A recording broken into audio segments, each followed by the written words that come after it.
let's move on. Sure. And I'm going to let you, this is your one. This is all Take right. it away.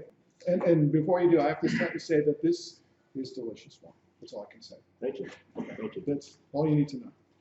Well, this is our 2012 Old Vine Zinfandel. It comes from our Lizzy James vineyard.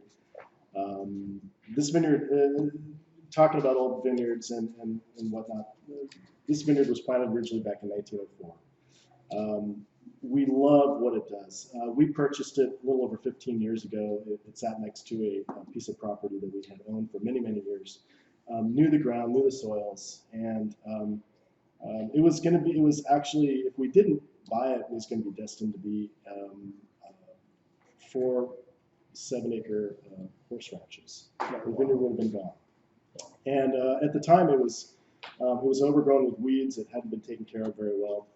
We thought, at minimum, we had a great piece of ground, and got into this. And this was long before we started producing our own wines, as growers, and brought this vineyard back to life and rehabbed it, and found out that we had something very special. And my father-in-law, who I farmed with this whole time, who was my mentor out in the vineyards, would walk in and taste that fruit, and it was just said, there's something about this vineyard that's different than anything else we have. And at the time, it's just one of those things we happened to stumble into. It has now become one of our mainstays for our portfolio. But we really love this wine and the way it tells its story. And that's what I was saying earlier is this wine is about the vineyard. It's not about us. We let it tell its own story, and it's got some levels of talk and speak in there that make you just want to sit back and enjoy the story.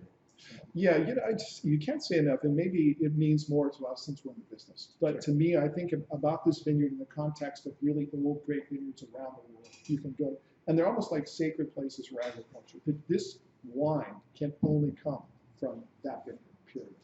And it's such a unique stamp. And we were talking about this earlier. To me, Zinfandel, so often, even old vines, whatever that means, in the market, you'll come across wines because the polite term is differential ripening. It's hard to get the clusters to ripen evenly. You'll come across wines that show raisination and like hard green type notes in the same glass of wine. This, however, is beautifully uniform. And so that speaks to probably a lot of work on your part. It does, and thank you. Yeah, Zinfandel, as far as ripening, that cluster itself is probably one of the most uneven ripening grape clusters that we grow.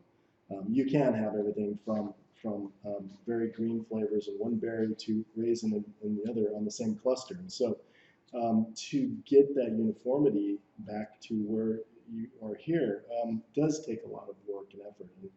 And the time we spend in that vineyard to do what we do is would make some people crazy. But now, is that just green harvesting? I mean, that sounds like an easy fix, but what do you do to make sure the clusters develop uniformly?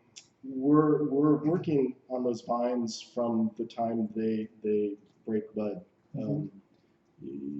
We're balancing the vines by shoot thinning.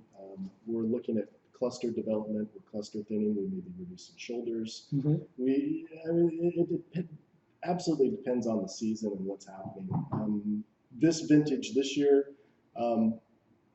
coming into the first part of June, I think these vineyards probably look the best that I've ever seen in my life. And I think it has a lot to do with the fact that we had some of these really nice, heavy, deep rains. May for us this year, we had one day over 90 degrees. Last year we had 15 with one day over 100. Wow. The vines look just spectacular. And so, but I always say I control about this much of this out there. Sure. And so we're really just the stewards trying to guide it in the direction we want it to go. So.